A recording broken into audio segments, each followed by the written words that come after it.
Marbeth Dunn, and welcome to Meditation and Conversations of Peace. It's wonderful to have everybody here, and I'm going to introduce an amazing panel in a few minutes, but first we're going to begin with a live meditation.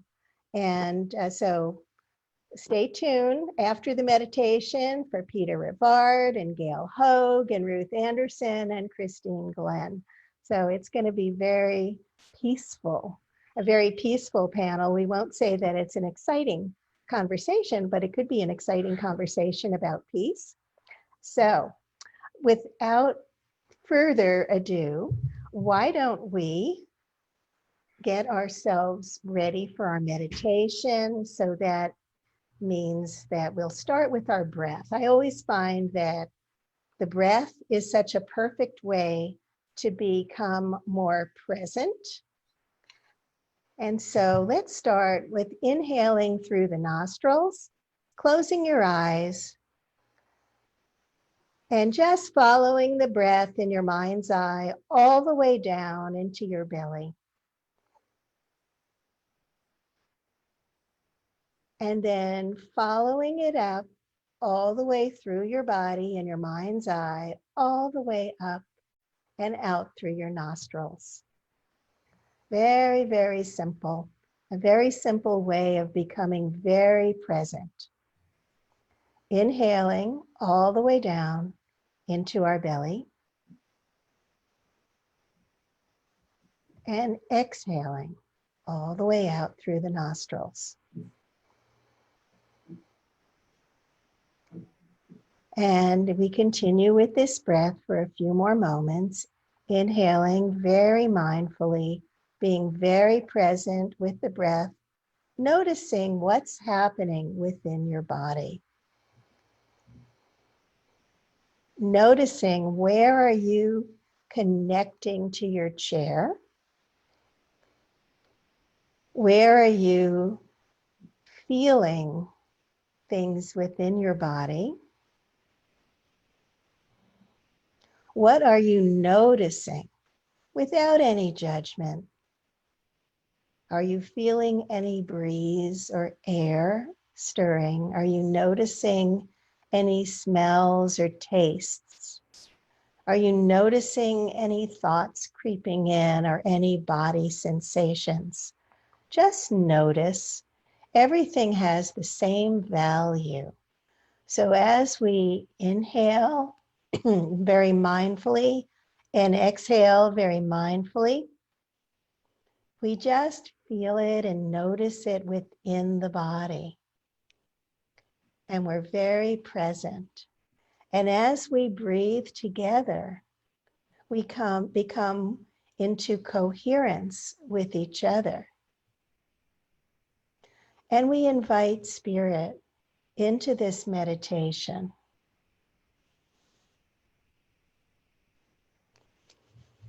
We allow ourselves to be guided. We surrender to the peace within. And let's become very aware of our hearts. You can put your hands over your heart and become aware of the warmth underneath your hands. You can notice what's happening deeper below your hands in the area of our heart space, our heart chakra. It's the doorway to the divine. So just notice what's going on there. And what's very helpful to help us feel even more peaceful is to bring your awareness into the heart and think of something or someone that you love very much. And it could be a baby, it could be a puppy. It doesn't have to be a human. Just think of something or someone that you love. Oh yeah, I just felt the whole energy just start to shift.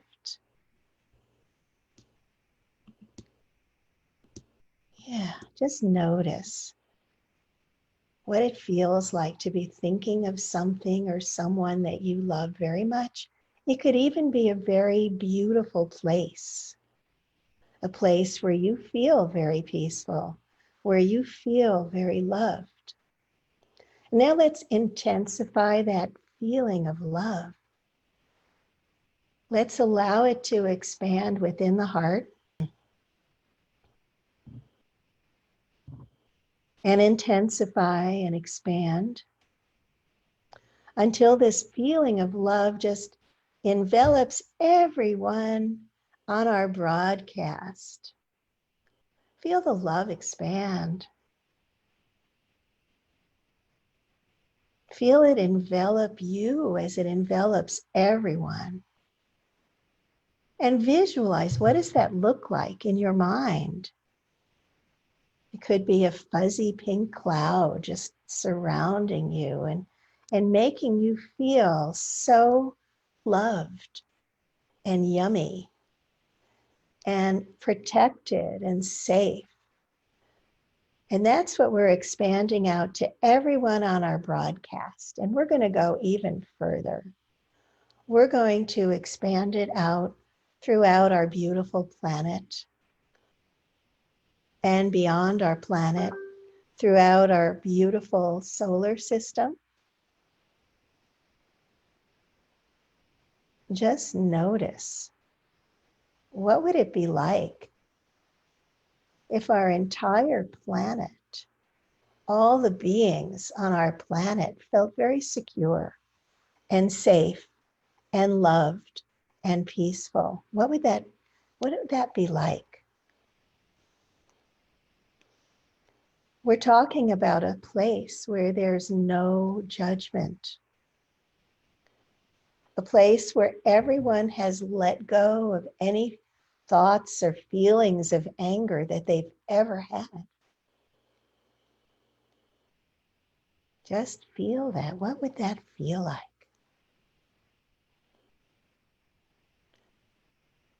Just imagine that everyone felt safe and secure and loved.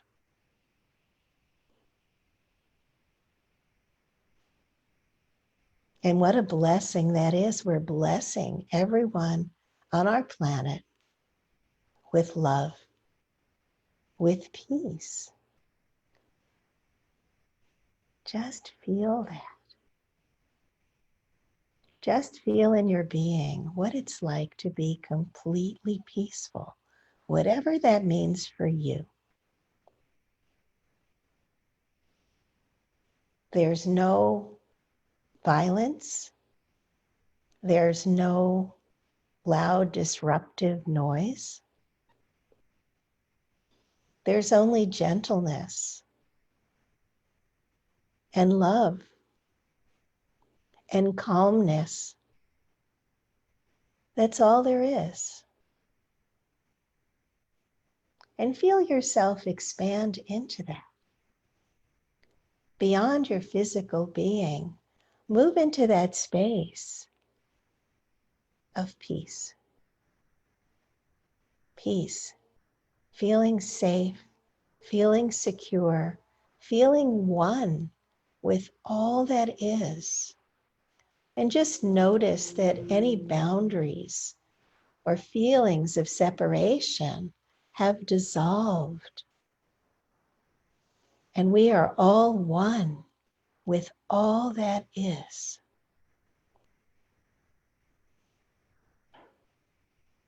What does that feel like? We send a blessing of peace throughout our entire planet, throughout our entire solar system. There are no judgments here. We've moved beyond the physical essence of everyone into the knowledge of who they really are, this pure spirit. And in this pure spirit, there's no judgment. There's no color. There's no violence. There's only love. And there's only peace.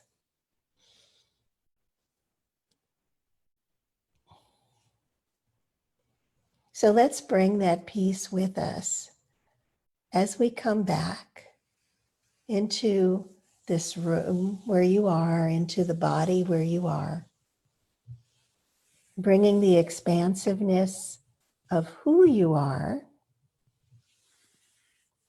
and wiggle your fingers and toes and come back. So now I have a wonderful opportunity. I'm going to unmute everyone to introduce our amazing, amazing panel. Woo! So we're going to start in order of appearance. We have Peter Rivard, and Peter is a dear friend. We met many years ago in our Matrix Energetics trainings, and we're both facilitators. And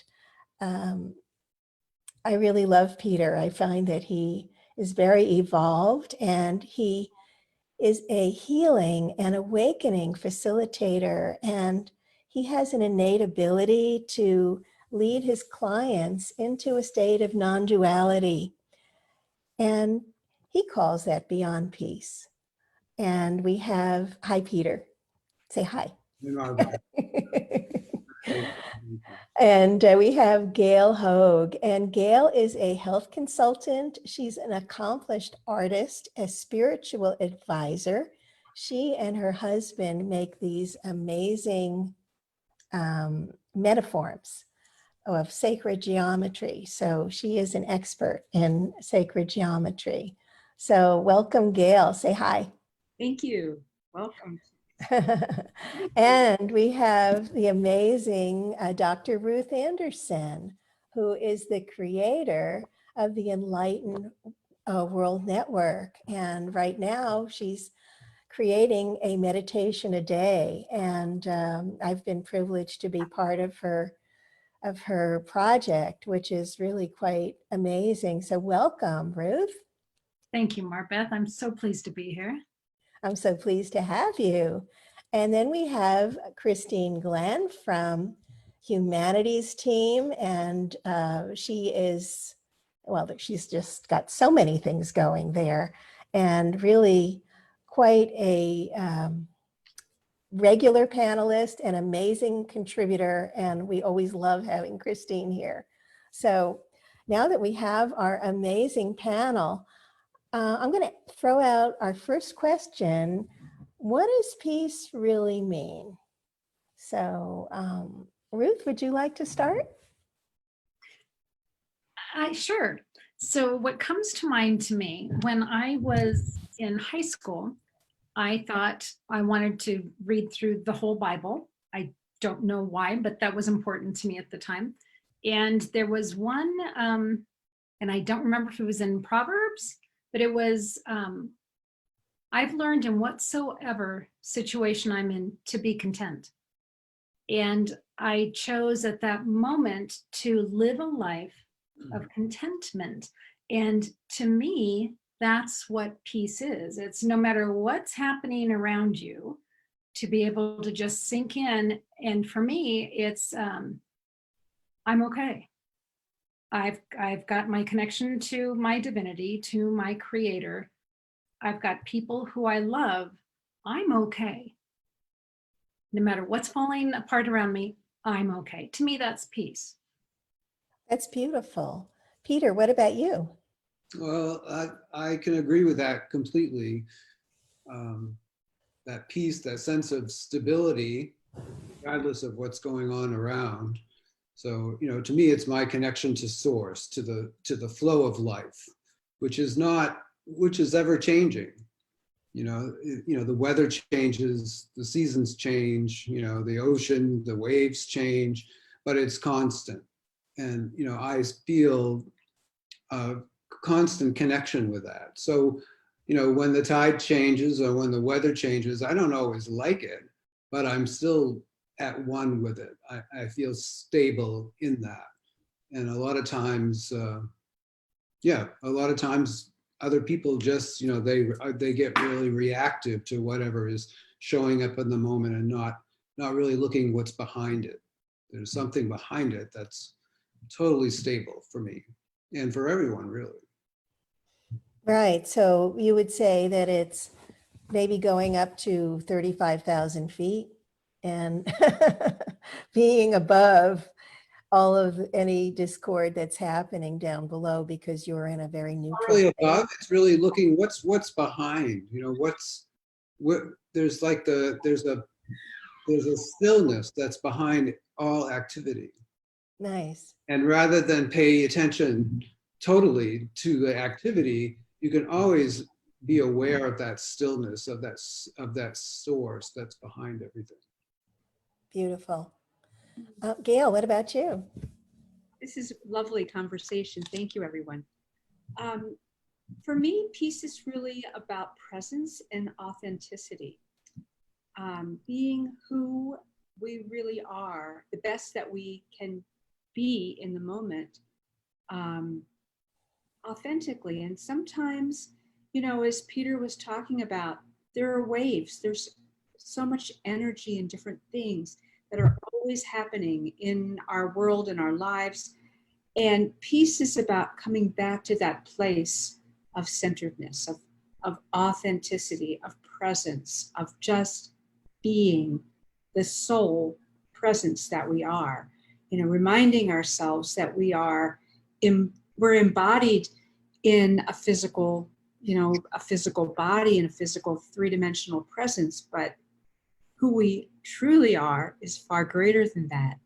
And when we can reach into those other dimensions of who we are and connect with other souls that way, then the level of peace that we have is a beautiful dance.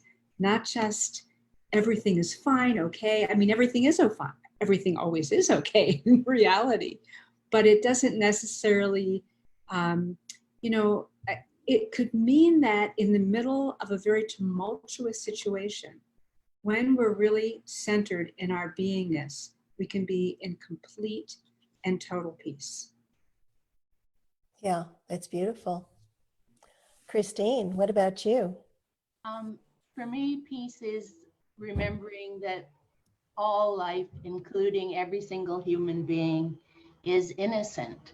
And we've been conditioned to believe otherwise. And I believe that with every shadow, there's a gift to be extracted from every shadow. And then there's a higher, even higher vibration to be extracted. And that would be the siddhi.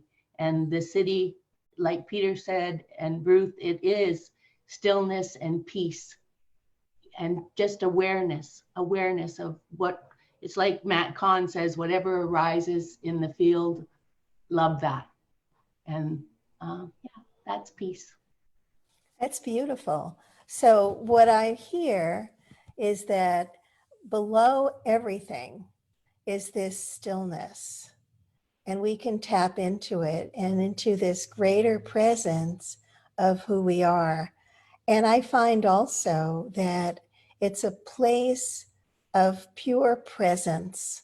I don't think we can find ourselves peaceful if we're concerned about the past or the future. I think it's something that where we have to be fully present. So I have another question, and that is, how do we create more peace for our beautiful planet? So why don't we start with you, Gail? Okay, so how do we, the way that I look at it, I believe in the field effect. My background working with sacred geometry, I work a lot with energy and resonance.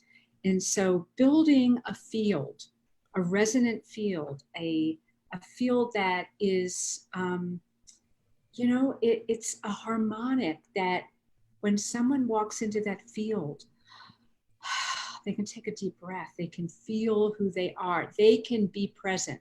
They can come and dance in that place authentically with their magnificence, with that beauty.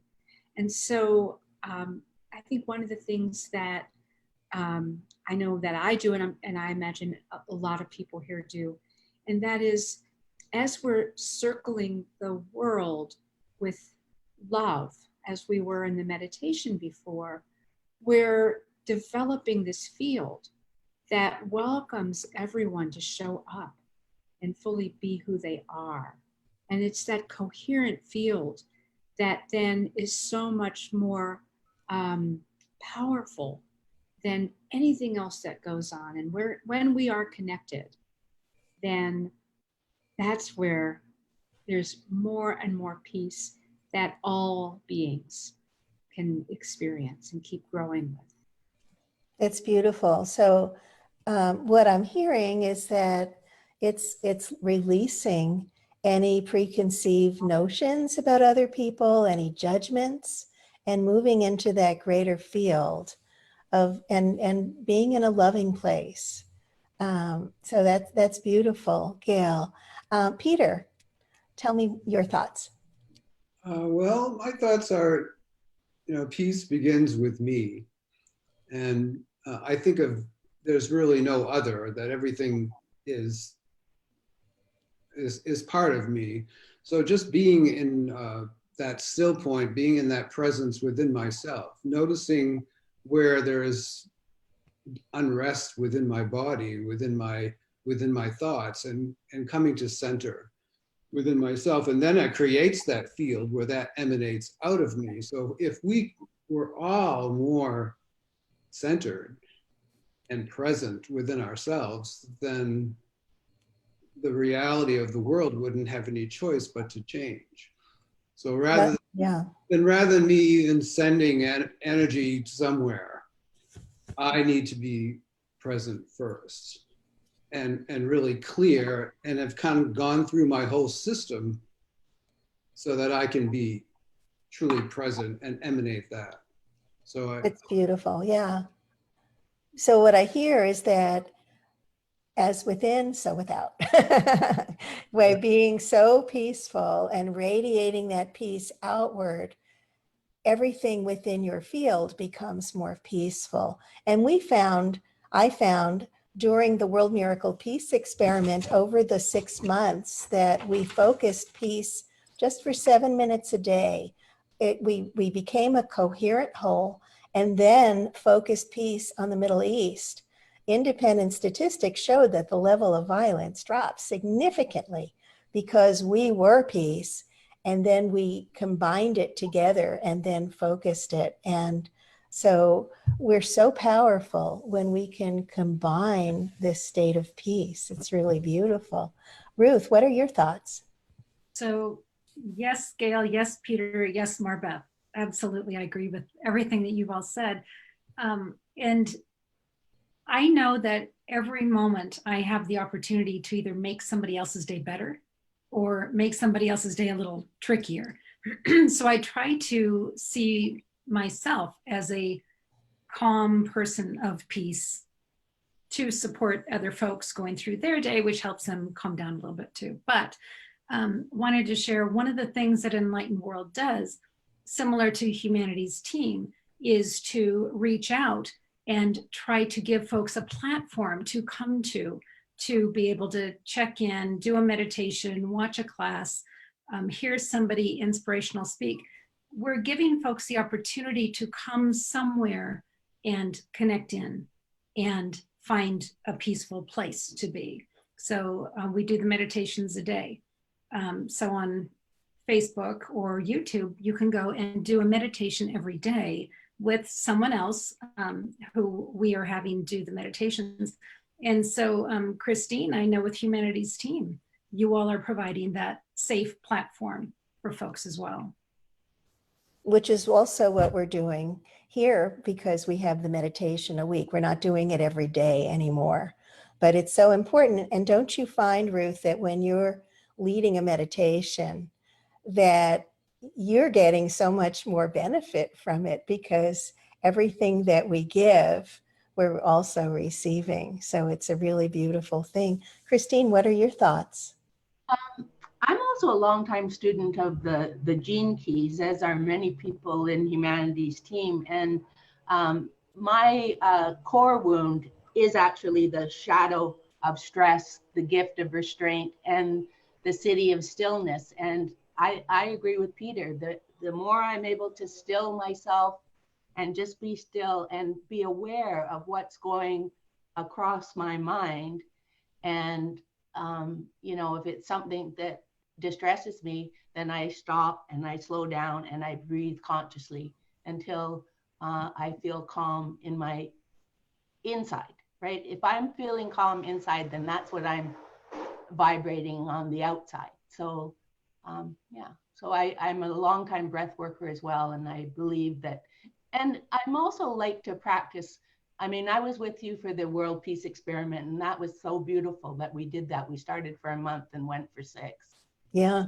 So beautiful to do that on a daily basis. And there was so much love. You could just feel it, right? Yeah. Feel it. And so, yeah, but when you're feeling stressed, then stop and breathe consciously. And there's so much stress in this world today. And it's now been proven that stress is a major cause of people feeling unwell and getting sick. So yeah, I like to be still, like Peter said. I also want to talk about, there's a piece that passive understanding that the Bible talks about. And it's not a place that I find that I'm in all the time, but I've been there. And it's a place that is just indescribable, really, because there aren't any words for it. It's just so pure. And I think it really comes from a place of just surrendering. So often we try to take care of things ourselves. But when you can actually surrender something that seems insolvable and that's stressing you out and perhaps keeping you from sleeping, which is an experience I had many years ago, and turning it over, just saying, I can't deal with this anymore. You just take care of this. And having that feeling of peace just wash over me was so deep and so profound. And then really miracles started to happen, and something that seemed so insolvable was suddenly, it just flowed, and it was so easy, and all these things that seemed impossible worked out perfectly. And not going to get into the whole story of it, but I think that's something also, the fact that, if we're feeling stressed, yes, the breath work is beautiful, but to be able to just say, here, thank you, you take care of this, and just let it go, I think can also take us into a greater state. Do you guys have any comments on that? I think that that's really such wonderful. It's a wonderful thing for people to get to that place of letting go, because we carry so much that really we're not meant to do that. We're not, we don't have to all be these passionate schleppers, of all the stuff that goes on in the world. And what I see too is that resistance is something that really gets in our way. Mm-hmm. Because whatever it is that we resist will continue to be in our foremind, to really, it's a gift. It's to help us realize, embrace, and understand something that we have yet to, to bring into the heart. So along with letting go is shifting into that mindset of, yes, there's a gift here. All is perfect. Let me receive it. Let me take this as something that is an opportunity to move from resistance into divine acceptance and realization and appreciation and gratitude. Beautiful. Yeah. Anybody else? I have a couple little tricks to remind myself when there's resistance. Like I'll say, surrender, Dorothy, or something, and there's humor. So I think it's sometimes it's, we have these good intentions and stuff, but it's good to just kind of like not take ourselves so seriously. Find some little key word, or I'll say hello. Hello, I'll just say hello. Not going there, it's like, it's just, I can feel like the mind is, I'm just going with a thought. I'm going with a stream of consciousness that's not going to lead me in a good place. So I have come up with different little words, even when I make videos, or, I make little meditations on Facebook, and I always begin all my videos with, hello, Peter here. And just in that right there, it clears the field. So it's interesting. Nice, very nice. Kind of come up with their own little thing that is going to remind them that, they're God. They don't have to do this. Nice. Anybody else? I like the part about laughing. Little tiny Victoria, British Columbia, where I live, we've got about 40 laughter yoga leaders. Mm. Yeah, it's good to not take things too seriously, but I also have a lot of compassion for the innocent being that was programmed to take themselves so seriously. But as we evolve, I don't think there's anything too serious going on here. Nice. Okay. I also find that surrendering, a part of surrendering to spirit is just like, help me see this a different way. And just that very act of just opening, is there another way I can see this? I'm totally open. Help me see this another way. Allows you to move through that open-ended questions, or, another way of shifting through resistance. So it seems like we have our tools, and so let's create a peaceful planet. So being peaceful, does that mean that we have to give in to other people if we are not feeling that something is right for us? What does that have to do with being peaceful? Gail, I know you're chomping at the bit there. That's a really big one. Because again, we can't be peaceful unless we're really being true to ourselves. And if we are giving in a situation that we know is not honestly, authentically resonating with who we are, then to me, that's not peaceful. And sometimes that might mean doing the hard stuff. As anyone in a relationship knows, that sometimes telling the hard truths, doing the hard steps is, it takes a lot, and it also takes a lot of presence. Like, I care enough about you to tell you, like authentically, with empathy, with loving kindness, to tell you the truth, even though it may not be what you want to hear. That's a hard one. And yet it accomplishes so much for everyone, because a lot of what is out there in all this distraction and chaos is all of the stuff that isn't being handled, that for eons and through our families and generations and all that hasn't been handled.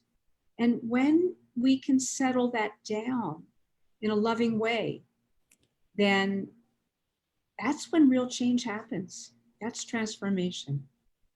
Beautiful. Ruth, what are your thoughts? Well, I know that I'm not very perfect. And so sometimes, it's true. Sometimes when I get triggered by something, I'll just go in and think, why is this triggering me? Rather than thinking, oh, there's something wrong with you because I don't agree with what you're doing. I think, okay, what's happening inside me? And is this really what I want to believe about myself? Is there some growing and shifting here for me? And a lot of times I'm able to de-stress myself about a situation, and then it de-escalates what's going on. So yeah, that seems to work for me quite often, actually. Yeah, I find that sometimes people come from a place that is, quote, loving, but when they Instead of, they're finding a way to criticize another person and offering a judgment that's coming from a quote, loving place. So we have to be very clear on where is this coming from, because ultimately that's coming from a place of blame or judgment.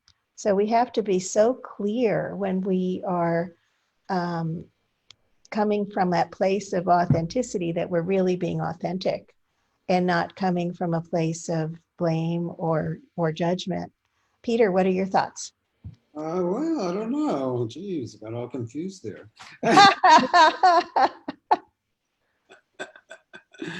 I definitely think being authentic, but I think there's when you're aligned, when you're centered, there can be a fierceness that can evolve, and it's not about being right or wrong, but it's just about being true to yourself. Right. So sometimes that might come off to the other person as being aggressive or being overly strong, but I think something that I work on to be aligned, and sometimes you do have to say things, and you do have to walk away, and you do have to change your attention, on your choice of what you're giving your attention to. So, and it can be somewhat fierce, but I think it to me it's when you're truly aligned that can be expressed and not thought of as being horrible. Right, and you don't want to cave in, because that feels very icky also. So just each moment is different. So you can be fierce in 1 second, and then it adjusts itself, so there's no need to do it in the next. So it's not like on one subject I'm always going to think about one thing. It's about, but in that moment it may be appropriate to respond in a certain way. And right. Really open in how it feels in the next moment, because it could shift the whole thing. And sometimes it's just a matter of expressing what you need to express, and having said it and expressed where you are in the moment, everything can shift. What are your thoughts, Christine?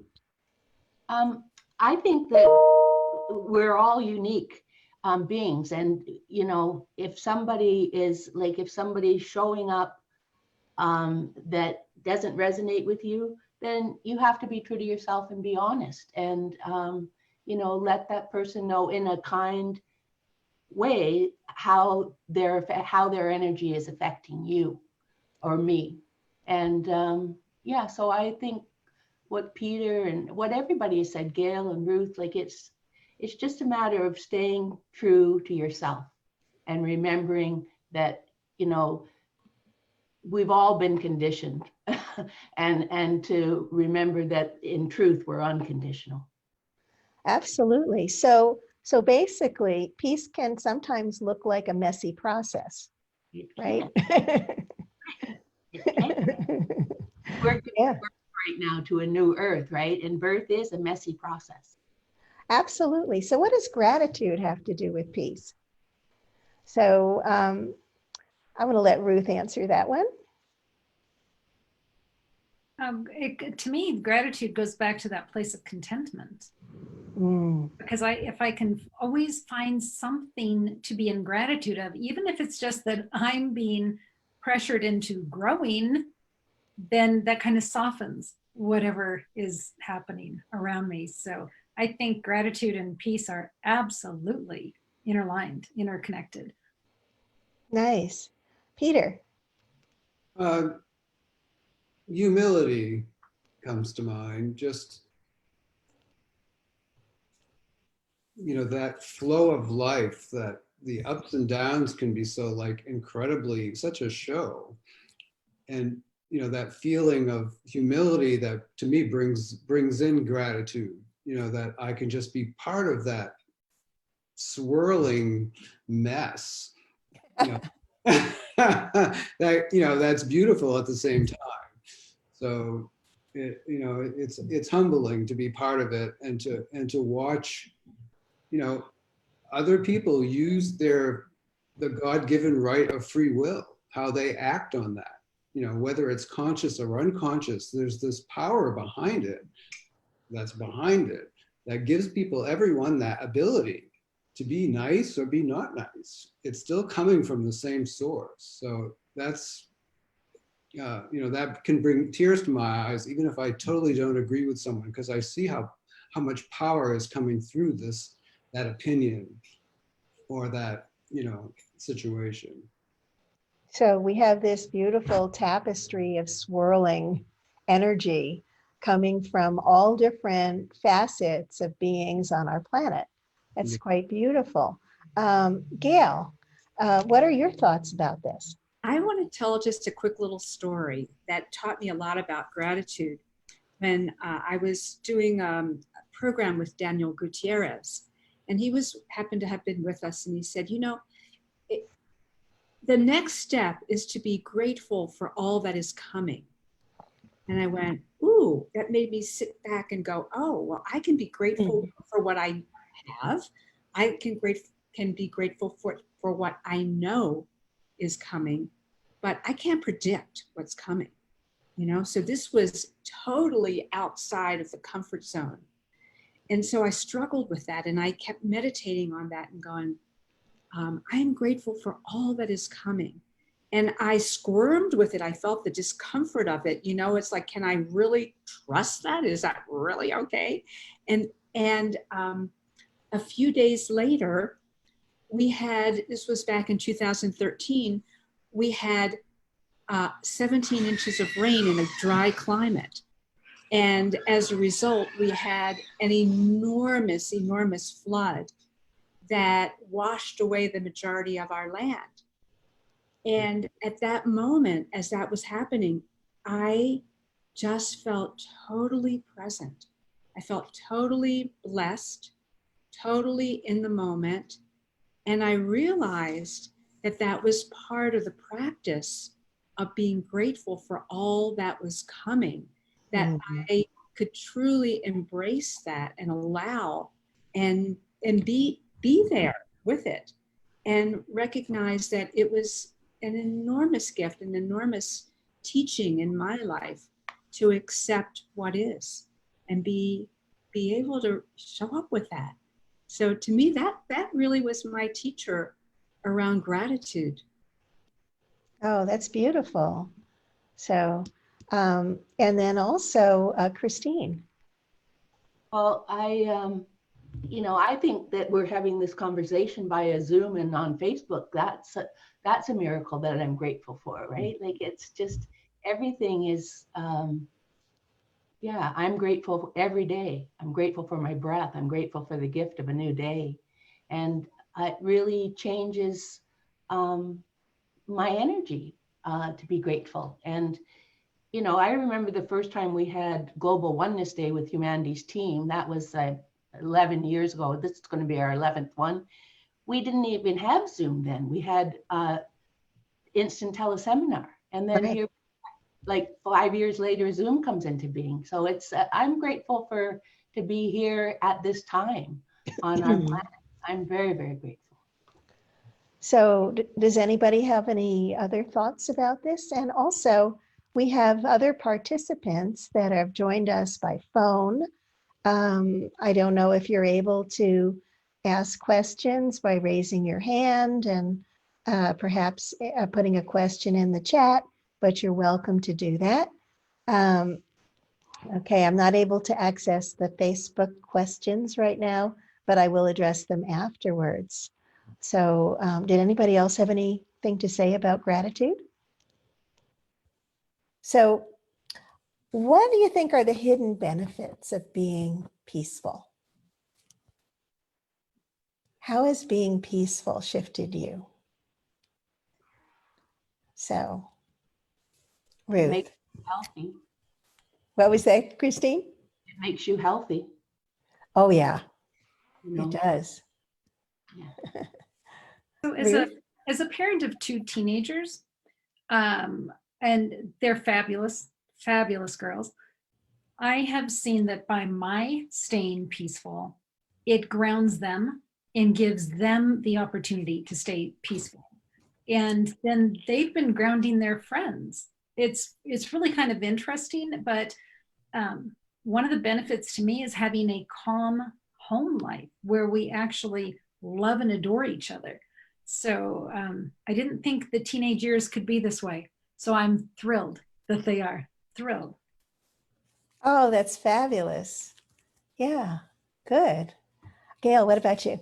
Well, that's a wonderful blessing. And yeah, I think that, boy, the benefits of peace, certainly I agree with what you said, Ruth. And the benefits are, I'm gonna be a little more esoteric, are the evolution of soul.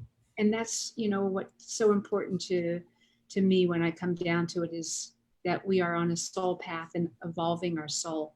And the more that we're in a place of peacefulness, and that means that we're able to take in more, we're able to experience more of what is, without judgment, without drama, without all of these other things that can take our attention and keep us from really being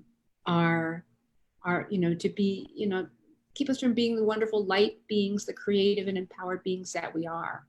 So being peaceful and centered is such an essential part of personal growth and well-being and spiritual growth.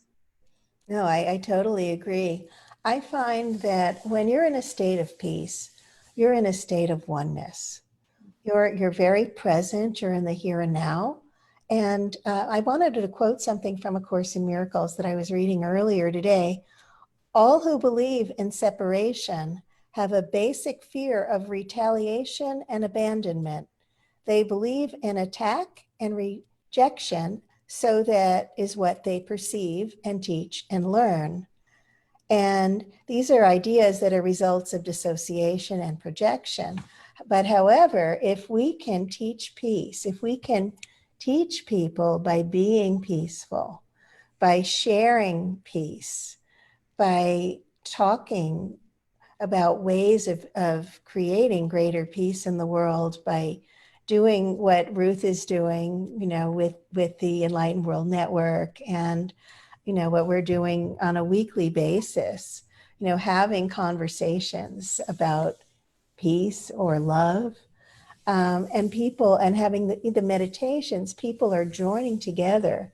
And that's just the opposite of separation. There's no judgment, there's no anger, there's no guilt or any of the things that we consider negative or resistance. But as we join together, I think we just become so much more powerful and create greater peace. What are your thoughts? I like what Ruth said about the ripple effect, because that's the truth, right? We're all part of a flow of energy, right? And so, if you're being calm and peaceful, then that ripples out into the world. It's like, with the World Peace Experiment, Yeah. It was measurable. So peace is the truth. Peace is the truth, and it's the truth of who we are. I think it puts us into our divine state, where we can surrender more into our divine nature and gently just release anything that isn't. Because truthfully, we can't be angry and peaceful at the same time. They cancel each other out. We can either be angry or we can be peaceful, but we can't be both at the same time. So it's really ultimately a choice. Am I going to be disrupted in some way, or am I going to choose to be peaceful? And we can choose that every second that we have, which is so cool. Peter, what are your thoughts? Well, I just think that as all of us here have anchored ourselves in that and established our sense of peace, that even though, we may have things come up in our life that we aren't feeling particularly peaceful in that moment, but other people will tell me, you're so peaceful, I'll walk in or I'll just be there, and I'll be thinking about something or driving somewhere, but people can feel my energy.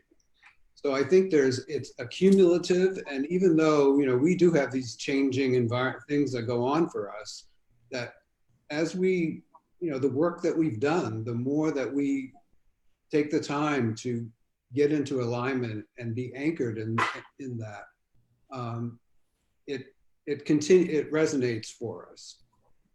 So I think, because sometimes people will say, or I'll think to myself, oh my God, I mean, how did that come off?